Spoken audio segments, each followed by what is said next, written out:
And a good Saturday midday to you, Roger Hill of Wuthering Heights. This weather video driven by 802cars.com, representing 802 Toyota, Twin Cities, Subaru, 802 Honda, all located off of exit 7 on Interstate 89. Big, large picture right now. Looking at this trough, this fairly strong, significant upper-level trough, and a lot of jet stream energy interacting with a frontal boundary and a surface area of low pressure, and it is producing some quite a bit of widespread rain shower activity and also some thunderstorm activity. So far, thunderstorm activity has been relatively weak, but it is going to be setting up a little bit better this afternoon and then march into the state of Vermont. And eventually, we're going to see that thunderstorm activity become a little bit stronger across eastern parts of New York. Across eastern parts of New York, we're going to see the strongest thunderstorm cells, and basically this particular area here where there's been a little bit more sunshine, a little better surface heating, that's going to cause more instability and produce a better line of shower and thunderstorm activity, slightly more intense than what we're going to see up in the northern regions. This all tracking into Vermont late in the day. Looking at dew point temperatures right now, this is fairly significant. These temperatures are above 60 degrees and 65, 66 at Burlington, so rather muggy today. A lot of this moist, damp mugginess will be basically shut down by this inflow here of much cooler temperatures. These are dew point temperatures behind the frontal boundary, and even behind the frontal trough, we're looking at much, much drier air that's going to start to roll in, basically over the course of basically Saturday night, overnight, and into the day on Sunday, as well as Monday. Monday being the coldest day across the northeast United States with this particular weather setup. And then we're going to moderate the temperature back up toward the middle to end of next week. This weather model now valid. This would be about 1 o'clock in the afternoon. This is our main line that's going to be developing. This is the European model with the incrementals here.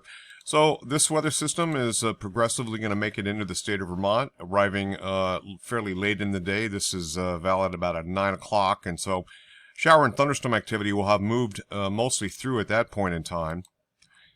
And some leftover rain showers on the back side of that system. Then we get in a little bit of partial clearing, things dry out, and then things will flare up once again during Sunday afternoon.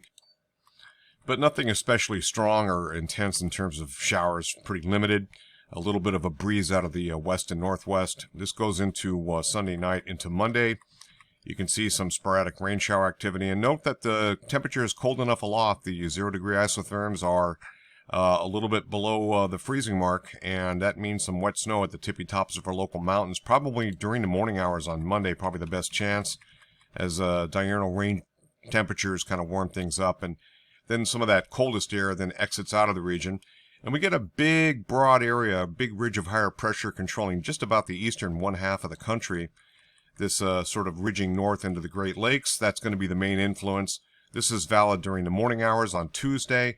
Note just a little tiny bit of precipitation exiting out of the region. Once again, Tuesday morning, maybe some wet snowflakes in the very highest terrain, probably more associated across New Hampshire and parts of Maine. That gets pushed on out pretty quickly. Then we get some fair weather to push into the region thanks to that ridge of higher pressure. But note what happens. The ridge becomes flatter, it loses its intensity and hence its effects. And we get a little bit of high-level moisture there, but the overall trends are that we're probably going to have the sunniest day on Wednesday with the full effects of this ridge of higher pressure. Again, it's not very strong, so probably a lot of high clouds streaming in. And eventually that'll be the case as we get into Wednesday night and especially during the day on Thursday. Now, right now, showers with the next approaching weather system, this shortwave trough, and an area of low pressure tracking across Quebec. Looks like that's going to arrive basically on Thursday, and then beyond the period sets the stage for a little bit of shower activity on Friday. But note, it's relatively dry, and once again, with this kind of a weather pattern this time of year, we're not seeing any source moisture except in the Great Lakes. Now, just beyond the period on Friday, it looks like a drier weather day. And then by the time we get into Saturday, that may also be another dry day. And then by the time we get into Sunday, it looks like we're going to see some of this much colder air working out of Canada with an area of low pressure and then some moisture stripped in from the Great Lakes. And that'll probably supply us with some shower activity. But overall, not a bad pattern, and that'll be the second cool down, followed by, yet again, another warm-up. And our weather pattern is such that the temperatures will be oscillating or doing the old roller coaster thing. So as talked about the main effects, this is the Gfs Ensemble, and what you can see is the 3-hourly QPF. It's basically 1 day for this entire period, and once we get into next week and a little bit more precipitation here. But overall, it's basically a one-trick pony, around 0.8 of an inch, and then additional the rest of the week, not very much.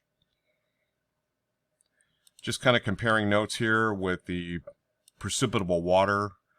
So we really climb off a cliff here, and things get much, much drier, an air mass that is more typical of autumn and early winter. Weather Prediction Center total QPF indicated there for the next 7 days. So this incorporates this system that moves in on Saturday. Beyond that period, the one that'll be moving in toward next weekend and so forth, also Thursday. About 1 inch in the blue mark here. 1.5 inches in the far northern areas, Northern Greens, Northern Champlain Valley. And there's our warm weather using the climate reanalyzer. What you can see here is much above normal temperatures, anomalous temperatures across just about all of Canada except for British Columbia and parts in the Yukon, Northwest Territories, Alaska. But this colder bout is going to be the main influence for much of the week. Pretty happy with the temperature match with the falling temperatures off of today and tonight, and then tomorrow. Incrementally coldest days again Monday and a little bit into Tuesday, and then we start to moderate the temperature back up before another roller coaster. These are dew point temperatures, and they correspond. And I mentioned a few wet snowflakes and potentially in some of the mountains during the coldest period, and that's what this is showing up in that second time around. Looking at the 850 hectopascal temperature atop roughly about the same height of Mount Mansfield, there it is, the 0 degrees centigrade, and we do go below that, so we cool off in the upper levels of the atmosphere, warm back up, moderate, and then cool off again. And the meteorological output statistics, or MOS, for the next 5 days of higher temperature put us basically about neutral, just a little bit above normal, and I think we stay pretty close to that. Once again, neutral. This is 3 days later, 3 to 7 days out. Nothing much going on in the tropics, and really we're not anticipating anything that's going to be significant, so that's looking good. And one just last note here, associated with the incoming line of showers and thunderstorms that will start to mark that boundary. With a little bit more sunshine kind of skirting into parts of western Vermont, there is the anticipation that it may be a little bit more well organized in terms of showers and thunderstorms. That's it from here, Roger Hill, Wuthering Heights. Thanks for watching.